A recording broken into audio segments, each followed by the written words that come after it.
Indonesia berjumpa Uzbekistan di babak semifinal Piala Asia U23 tahun 2024. Kehilangan Rafael Struyck karena akumulasi kartu kuning membuat Ramadan Sananta tampil menjadi target man timnas U23. Di menit ke-13, Uzbekistan memberi ancaman, tapi Hernando Ari tampil tangkas dan berhasil menghalau peluang. Permainan panas sejak babak pertama membuat Nathan Chowaon harus mendapat kartu kuning di menit ke-16. Peluang diperoleh Indonesia usai Witan Sulaiman melakukan penetrasi dan dihentikan pemain Uzbekistan. Wasit Shen Yinhao sempat mengecek VAR di pinggir lapangan dengan kemungkinan terjadi pelanggaran dalam kotak penalti. Tapi wasit memutuskan tidak ada pelanggaran, tendangan bebas pun dibatalkan.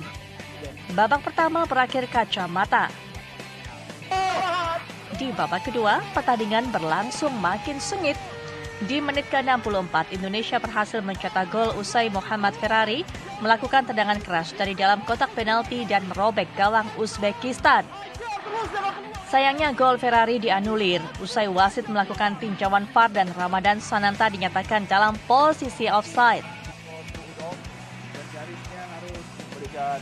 Uzbekistan justru berbalik unggul usai Kuyasin Narkaev mencetak gol di menit ke-68 memanfaatkan umpan crossing Hamraliev.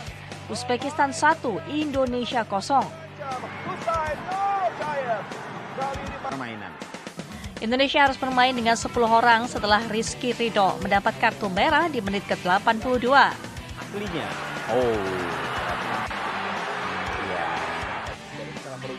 Dan Uzbekistan berhasil memanfaatkan keunggulan jumlah pemain dan akhirnya mencetak gol kedua melalui gol bunuh diri Pratama Arhan di menit ke-86.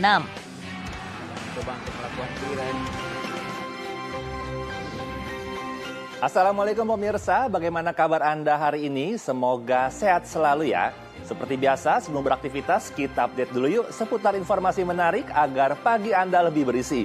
Bersama saya Elang Purbaya, inilah Cakrawala selengkapnya.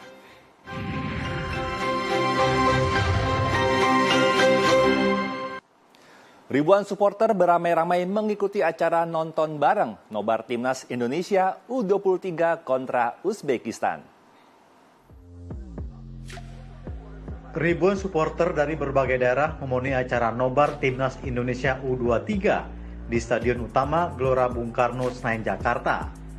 Banyak supporter yang menggunakan atribut Timnas Indonesia mulai dari jersey, ikat kepala hingga syal bertuliskan Indonesia.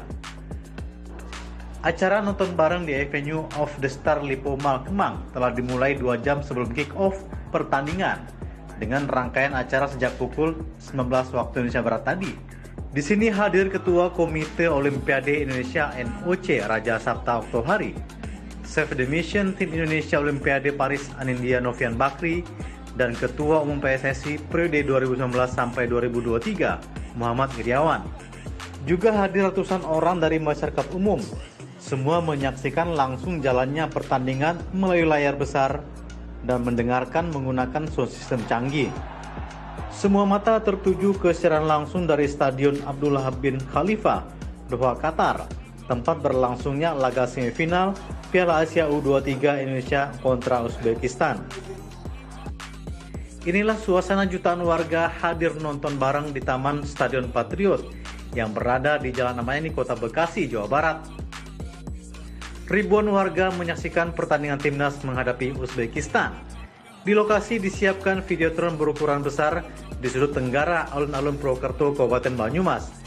Lewat layar lebar, ribuan warga Purwokerto tumpah ruah mendukung timnas melawan Uzbekistan. Peluang untuk hadir di Olimpiade bagi timnas sepak bola Indonesia kini semakin dekat. Indonesia hanya butuh 1 kemenangan untuk memastikan 1 tempat di Olimpiade yang digelar di Paris Juli mendatang.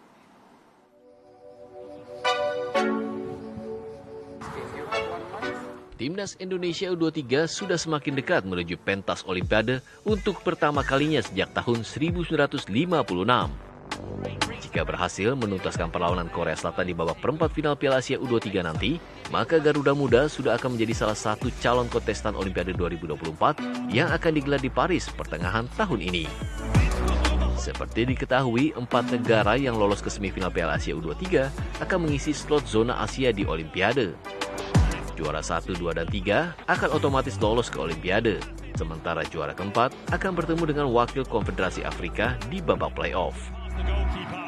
Untuk Olimpiade edisi kali ini, juara 1 Piala Asia U23 akan tergabung di grup D bersama Paraguay, Mali, dan Israel. Sementara juara 2 akan berada di grup C bersama Spanyol, Mesir, Republik Dominika. Sedangkan juara 3 akan menempati grup B bersama Argentina, Maroko, dan Ukraina. Untuk pemenang playoff dengan zona Afrika akan berada di grup A bersama Prancis, Amerika Serikat, dan Selandia Baru. Turnamen 2 tahunan Piala Asia U23 selalu melahirkan juara berbeda dalam 5 edisi sebelumnya. Menariknya, untuk tahun ini, 3 kontestan yang hadir di final pernah jadi juara kecuali Indonesia. Apakah Indonesia akan membuat sejarah baru? Pesta sepak bola Asia kelompok umur bertajuk Piala Asia U23 tak lama lagi akan berakhir. Turnamen yang berlangsung sejak 15 April sampai 3 Mei 2024 sudah memasuki babak semifinal. Dan Indonesia menjadi salah satu kontestan dari 16 negara yang berhasil hadir di semifinal. Bicara ajang satu ini, sejak pertama kali digelar pada tahun 2013, rupanya ada catatan menarik, di mana para kontestan yang berhasil mengangkat trofi selalu berbeda-beda. Pada edisi pertama di Oman misalnya, Irak yang menjadi juara usai mengalahkan Arab Saudi 1-0.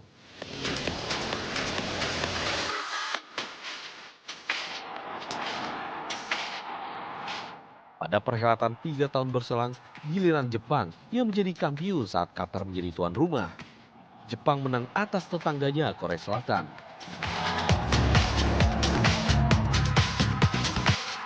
Di Piala Asia U23 2018 yang berlangsung di Cina, Uzbekistan yang gantian menjadi juara usai menang atas Vietnam.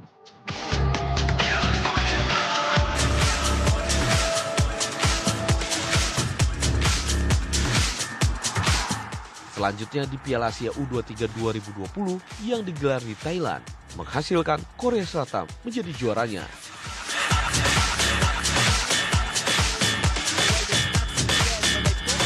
Pada perhelatan terakhir di Uzbekistan, gantian Arab Saudi yang keluar sebagai jawara dengan mengalahkan tuan rumah.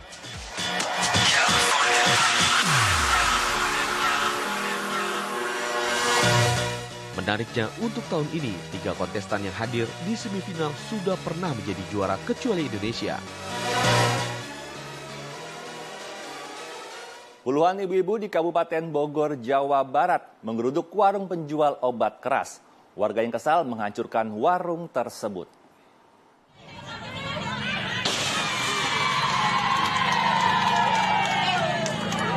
Puluhan warga mendatangi warung penjual obat terlarang di Kebon Kopi, Kecamatan Ciampea, Kabupaten Bogor, Jawa Barat, Minggu siang.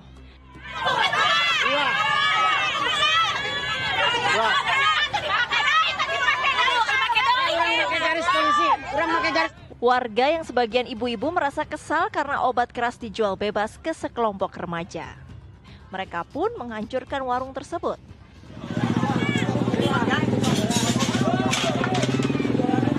Menurut pihak Kepala Desa Ciampea Udik, penggerudukan dilakukan karena warga sudah sekian lama resah. Sebelumnya meski telah dilakukan protes, namun penjualan obat keras tetap dilakukan. Tongkrongannya di lokasi lain bener. Pulang ada yang isu-isu, ada rebutan. Masyarakat juga kayaknya udah tahu dari dulu ya, ada pedagang obat yang sifatnya itu kadang-kadang pelakunya udah ditangkap, kadang-kadang datang lagi, penjualan obat masih berjalan gitu. Lama-kelamaan mungkin karena udah berlarut-larut, ya mungkin warga juga geram lah. Kecelakaan rombongan motor gede atau boge terjadi di Jalan Pantura, Sumber Asih, Probolinggo, Jawa Timur. Akibatnya 2 pengendara moge tewas di lokasi kejadian. Rombongan motor gede atau moge terlibat kecelakaan di Jalan Pantura, Sumber Asih, Probolinggo, Jawa Timur. Kecelakaan maut ini melibatkan 5 kendaraan, 4 motor, dan 1 minibus. Kecelakaan terjadi saat rombongan moge dari Pulau Bali ini melintas di jalur Pantura Sumber Asih dengan kecepatan tinggi. Namun tiba-tiba ada motor yang hendak menyeberang. Spontan, salah satu moge melakukan pengereman mendadak dan tertabrak moge dari arah belakang. Benturan yang terlalu keras menyebabkan pengendara moge yang tertabrak dari belakang terpental ke arah kanan dan menabrak minibus dari arah berlawanan. Akibatnya, 2 orang meninggal dunia. Sebelum kejadian, ada kendaraan enteng yang mau menyeberang ke arah utara. Sehingga untuk kendaraan mobil tersebut tidak biasa menguasai kendali. Yang di belakang yang bisa menguasai kendali mengambil arah ke kiri, dan kemudian untuk yang korban tadi itu mengambil arah ke kanan. Kemudian dari arah berlawanan muncul kendaraan Innova sehingga terjadi tabrakan kendaraan Innova itu dari samping kanan. Selain 2 korban meninggal, 2 motor moge milik korban juga rusak parah. Pasca gempa bermagnitudo 6,2 yang mengguncang Garut, Jawa Barat, petugas gabungan melanjutkan proses pemulihan warga terdampak. Badan Nasional Penanggulangan Bencana mencatat ada 113 rumah warga yang rusak. Masyarakat bersama petugas BRIMOB TNI Polri melanjutkan proses pemulihan wilayah terdampak gempa yang merusak rumah warga di Garut, Jawa Barat. Mereka membantu masyarakat membersihkan puing reruntuhan atap rumah yang roboh sehingga warga terdampak bisa mulai memperbaiki rumah yang rusak. BNPB mencatat ada 24 kecamatan di Garut yang terdampak gempa dengan jumlah rusak mencapai 113 rumah. Itu yang terdampak 24 kecamatan. Terdiri dari 42 desa dan 4 kelurahan. Korban luka 6, luka ringan. Rumah terdampak total 113 dan rincian 4 rusak berat, 12 rusak ringan, 12 rusak sedang, 34 rusak ringan. Tetap masih dilaksanakan pendataan plus infrastruktur terdampak 14 unit. Kita akan verifikasi ulang. Gempa 6,2 magnitudo itu juga dirasakan 11 hingga 13 kota kabupaten di Indonesia.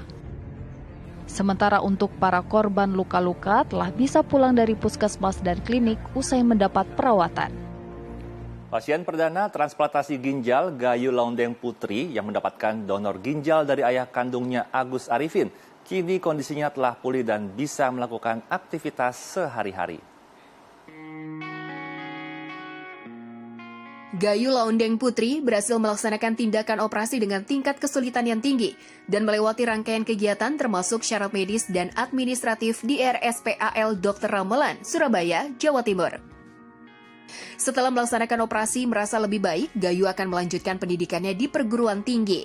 Kepala RSPAL Dr. Ramelan, Surabaya bertekad kedepannya dapat meningkatkan kemampuan transplantasi ginjal pada organ tubuh lainnya. Gayu sendiri sudah bisa melaksanakan aktivitas sehari-hari, sudah bisa keluar rumah, sudah bisa jalan kemana, ke mall, nonton film gitu ya. Dan tampak sekarang sudah ceria, kemudian juga produksi urinnya juga membaik. Baru 3 bulan keluar dari penjara, artis sinetron Rio Raivan kembali ditangkap kepolisian usai diketahui memiliki narkotika jenis sabu, ekstasi, dan obat terlarang lainnya. Hal tersebut disampaikan langsung oleh Kasat Narkoba Polres Metro Jakarta Barat, AKBP Indrawini Panjiyoga saat ditemui di Mapolres Jakarta Barat. Dirinya membenarkan telah mengamankan seorang publik figur, Rio Raivan, pada Sabtu malam. Rio Raivan ditangkap seorang diri di kediamannya di kawasan Jatinegara, Jakarta Timur. Selain Rio Raivan, polisi juga mendapati barang bukti narkotika jenis sabu, pil ekstasi, dan obat terlarang jenis alprazolam. Dan pada saat kami melakukan penangkapan, ada barang bukti di tersangka 3 paket kecil sabu, setengah butir ekstasi, dan 12 butir alprazolam jenis psikotropika. Tertangkap sendiri, Bang? Sendiri. Dari hasil tes urin, Rio Raivan juga dinyatakan positif narkoba. Ya, belanja produk perawatan dan kecantikan masyarakat Indonesia menembus hampir 3 triliun rupiah. Angka ini menggeser produk makanan dan minuman.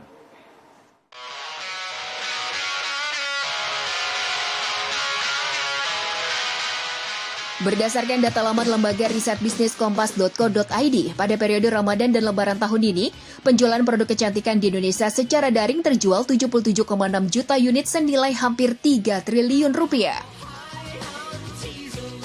Produk perawatan dan kecantikan tersebut termasuk shampoo, sabun, lipstik, parfum, hingga perawatan kuku. Sementara penjualan produk makanan minuman tergeser di posisi kedua, terjual 1,8 triliun rupiah. Peningkatan pembelian produk kecantikan didorong juga dengan maraknya beauty influencer di media sosial. Dan menurut data BPS, industri kosmetika justru bertumbuh hampir 10% di Indonesia saat badai pandemi COVID-19 tahun 2021. Peluang itu dilirik UMKM industri kosmetik di Indonesia yang mendominasi sampai 83%. Menikmati kuliner khas ayam gurih di lereng Gunung Bromo. Selengkapnya sesaat lagi tetap di Cakrawala.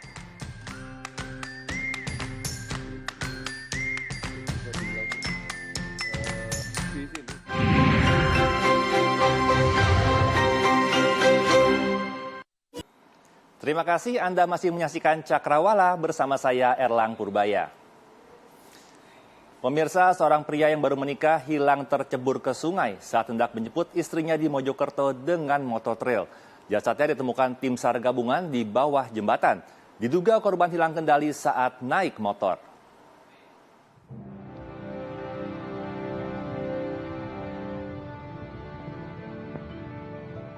Muhammad Iqbal Firmanto, warga Sidoklumpuk, Sidoarjo ditemukan dalam kondisi tidak bernyawa setelah tim SAR melakukan penelusuran di area Sungai Kanal di kawasan Tarik, Sidoarjo. Jasad Iqbal ditemukan tidak jauh dari lokasi kejadian. Dari keterangan warga, saksi mata Suliono, saat itu kondisi tempat kejadian dalam keadaan sepi. Korban dengan mengendarai motor trailnya melintas dari arah selatan menuju utara. Sesampainya di sekitar jembatan Sungai Kanal, tiba-tiba warga mendengar suara benturan keras dan korban terjebur ke sungai. Saat pencarian, warga hanya menemukan sandal korban di sekitar jembatan dan kondisi motor trailnya dalam keadaan tercebur ke sungai. Warga yang mengetahui peristiwa itu segera melakukan upaya pencarian, namun hanya menemukan sepeda motor milik korban. Korban ditemukan tim SAR gabungan esok paginya dalam keadaan tak bernyawa di bawah jembatan. Ya, mulai awal kejadian itu jam 11:30 persis, ada sepeda motor dari sebelah selatan melaju ke utara. Tiba-tiba di sini itu nggak berbunyi, sepedanya itu nggak berbunyi. Akhirnya saya keluar. Tiba-tiba saya menemukan sandal di bawah jembatan itu. Akhirnya saya mencari-cari orang itu nggak ada. Yang ada cuma sepedanya. Dan Jasad Iqbal dibawa ke rumah duka. Keluarga korban menolak untuk dilakukan otopsi dan langsung melakukan pemakaman. Berkunjung ke lereng Bromo di Probolinggo, Jawa Timur, wisatawan bisa menikmati keindahan alam sekaligus menikmati kuliner khas ayam gurih Bromo. Pengunjung juga bisa menikmati panorama alam di atas replika jembatan kaca. Berita ini sekaligus menutup perjumpaan kita pagi ini. Saya Erlang Purbaya pamit undur diri. Tetap semangat, sampai jumpa dan wassalamualaikum.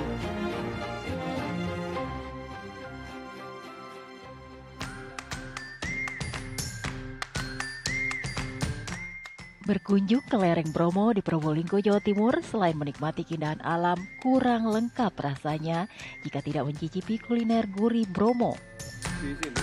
Tepatnya di rumah makan yang berada di lahan seluas 2.000 meter persegi di Desa Jetak, Kabupaten Probolinggo, Jawa Timur. Di sini Anda bisa menemukan ayam kampung yang digoreng dengan bumbu rempah rahasia yang membuat cita rasa ayam yang gurih dan empuk. Sajian kremesan dan sayur pelengkap juga membangkitkan selera makan. Apalagi sambil menikmati pemandangan alam yang begitu indah. Enak ya, ayamnya empuk. Terus bumbunya juga neresep. Terasa lah bumbunya. Terus kangkungnya juga enak. Ya yang paling enak, saya tuh paling suka ini ini namanya getuk. Itu.